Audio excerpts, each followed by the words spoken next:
رسول اللہ صلی اللہ علیہ وسلم کے بعد بہترین کون؟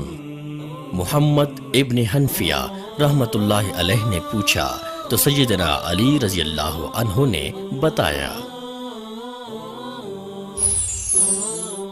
محمد ابن حنفیہ رحمت اللہ علیہ نے اپنے والد گرامی سیدنا علی رضی اللہ عنہ سے سوال کیا، ای الناس خیر بعد رسول اللہ؟